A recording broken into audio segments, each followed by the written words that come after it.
When private manumissions of individual slaves was legally possible, it was not wholly without its dilemmas. Modern historian David Bryan Davis denounced Congressman John Randolph for hypocrisy because Randolph publicly condemned the slave trade during a visit to England, while he himself continued to hold slaves in the United States. However, Randolph was not just speaking for public consumption in England.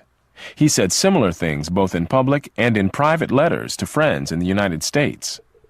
Why, then, did Randolph not simply free his own slaves? This question reaches beyond one man and has implications for the whole set of contradictions which slavery presented in a free society. At a personal level, the answer was clearest. Randolph could not simply free his own slaves legally, since he had inherited a mortgaged estate and the slaves were part of that estate. Only after he had removed both financial and legal encumbrances was freeing his slaves possible, and only after he had made some provision for their economic viability as free people did he consider it humane. During hard economic times, Randolph wrote to a friend of more than 200 mouths looking up to me for food, and though it would be easy to rid myself of the burden, morally, it would be more difficult to abandon them to the cruel fate to which our laws would consign them than to suffer. So imagine just releasing this slave in the South in 1812 or something. It'll be bad, you know. You have to understand content. Thomas Jefferson likewise owned a plantation encumbered by debt, as did many other Southerners. So emancipation of all of Jefferson's slaves was never a real possibility, though he did manage to free 9 of them. Like Burke and Randolph, Jefferson did not see slavery as an abstract issue. He saw the heavy moral stigma of slavery, but also the social dangers to flesh and blood people. He wrote in a letter, "I can say with conscious truth that there is not a man on earth who would sacrifice more than I would to relieve us from this heavy reproach in any practicable way. The cession of that kind of property, for so it is misnamed, is a bagatelle, which would not cost me a second thought if in that way a general emancipation and expatriation could be effected. And gradually, and with due sacrifices, I think it might be. But as it is, we have the wolf by the ears, and we can neither hold him nor safely let him go. I see. Justice is in one scale, and self-preservation in the other, saw their slaves as simply a source of wealth, and were therefore determined to hold on to them for that reason. However, even those slaveholders with aversions to slavery in principle were constrained by a strong tradition of stewardship, in which the family inheritance was not theirs to dispose of in their own lifetime, but to pass on to others as it had been passed on to them. George Washington was one of those who had inherited slaves and, dying childless, freed his slaves in his will, effective on the death of his wife. His will also provided that slaves too old or too beset with bodily infirmities to take care of themselves should be taken care of by his estate, and that the children were to be taught to read and write and trained for some useful occupation. His estate, in fact, continued to pay for the support of some freed slaves for decades after his death, in accordance with his will. The part of Washington's will dealing with slaves filled almost 3 pages, and the tone, as well as the length of it, showed his concerns. The Emancipation Clause stands out from the rest of Washington's will in the unique forcefulness of its language. Elsewhere in it, Washington used the standard legal expressions, "I give and bequeath," "It is my will and direction." In one instance, he politely wrote, "By way of advice, I recommend to my executors." But the Emancipation Clause rings with the voice of command. It has the iron firmness of a field order. "I do hereby expressly forbid the sale of any slave I may die possessed of, under any pretext whatsoever." Long before reaching this point in his personal life, George Washington had said of slavery as a national issue, "There is not a man living who wishes more sincerely than I do to see a plan adopted for the abolition of it." But like Burke, he saw a need for a plan of some sort, rather than simply freeing millions of slaves in a newly emerging nation surrounded by threatening powers, just as the freed slaves themselves would be surrounded by a hostile population. In short, the moral principle was easy, but figuring out how to apply it in practice... That's the problem, because then you have the South. Back then, that was your economy. I mean, it's easy for me to certain things, how they should have done it. I have no idea how people in the 19th century and even the 18th century would live. I mean, it's just a different time, different philosophies. This was not. Moreover, in a country with an elected government, how the white population at large felt could not be ignored. When Washington congratulated Lafayette for the latter's purchase of a plantation where former slaves could live, he added, "Would to God a like spirit would diffuse itself generally into the minds of the people of this country, but I despair of seeing it." He saw legislation as the only way to end slavery and said that a legislator who did that would get his vote. Slaves that Washington took north with him when he entered public life, he quietly left behind when he returned to Virginia after completing his terms as president. In effect, freeing them on the sly, as one biographer put it, at a time when to free them officially could have set off controversies that neither he nor the new nation needed.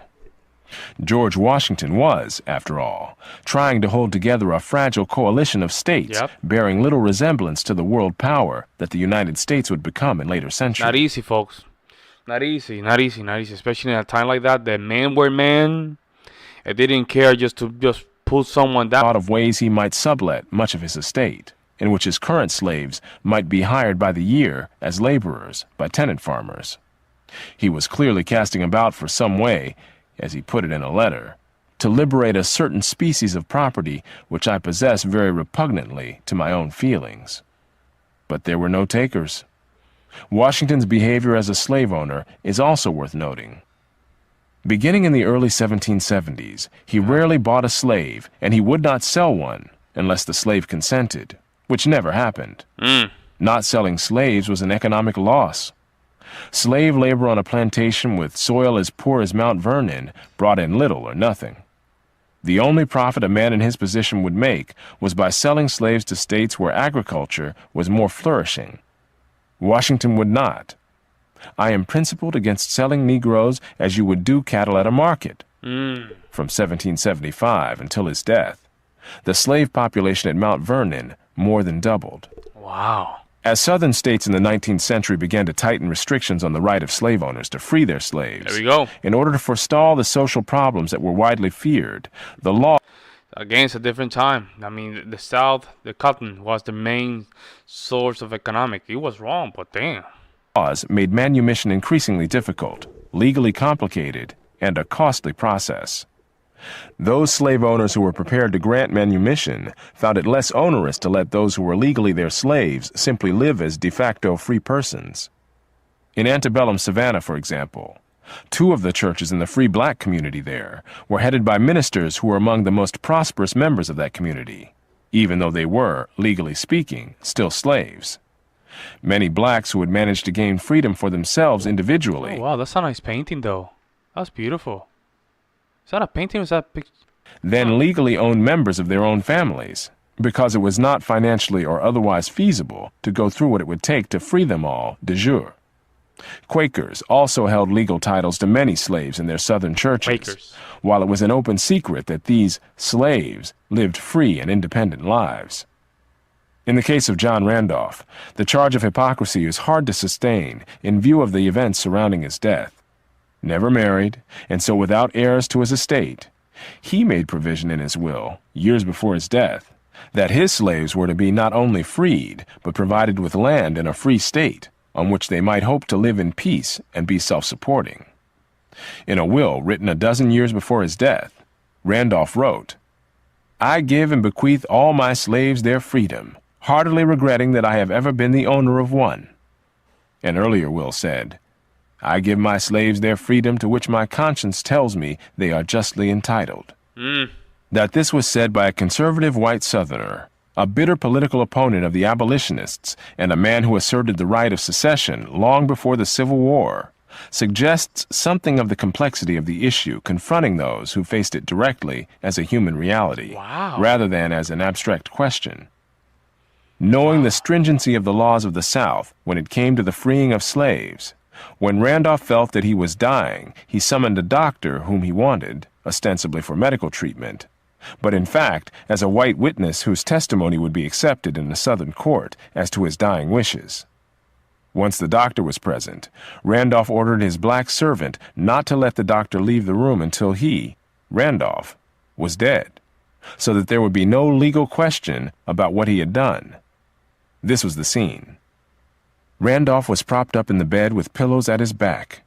With his last remaining strength, eyes flashing, he pointed his long, bony index finger at the assembly. I confirm all the directions in my will respecting my slaves and direct them to be enforced, particularly in regard to a provision for their support. Raising his arm as high as he could, he brought it down with his hand open on Johnny's shoulder.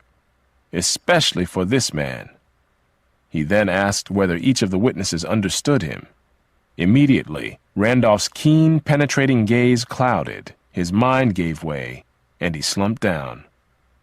Randolph's will provided money to purchase land for his freed slaves in a free state, in order to give them a chance to be self-supporting as free people. But even in the free state of Ohio, the opposition of local whites made it impossible for them to live on the land he had provided. The racial animosity that he had feared from the beginning would blight their chances was rampant even in the North. Wow. Whatever the merits or demerits of Randolph's personal or public policy conclusions, hypocrite hardly seems the right word for him. Wow. Wow. See, folks, it's just beautiful English. Beautiful English these people used to write. My God. What a beautiful way to just explain and just keep yourself, like, you want to keep hearing more, kind of. That's how beautiful their English were. Beautiful. Man, again, folks, I mean, slavery was wrong. However, the time was the time. That's all we can do, man. What the hell? I'm come from Puerto Rico. We had slaves too, man. What the hell? We abolished slavery in 1873, I think it was. 10 years, almost 10 years after the Civil War here in the United States. So, man, we also have blood, but this was another time. A time that we as Americans, we have to accept and just let it be. Just let it be our darkest past. But that's why we have become stronger as a nation. That's it, man. Move forward. It's about freedom. That's what really inspired the Civil War and just freeing the slaves. Freedom, which the founding father was their main goal, right? To which every man should be live by being free, kind of thing. Yeah. Let me know what you guys think, right? This is very nice. Thomas Sowell against killing it. He's up there. He's gonna be sad when he passed. I don't want to think about that, but we have to enjoy now that he's alive. Let me know what you guys think. I will see you in the next one. I'm out. Peace.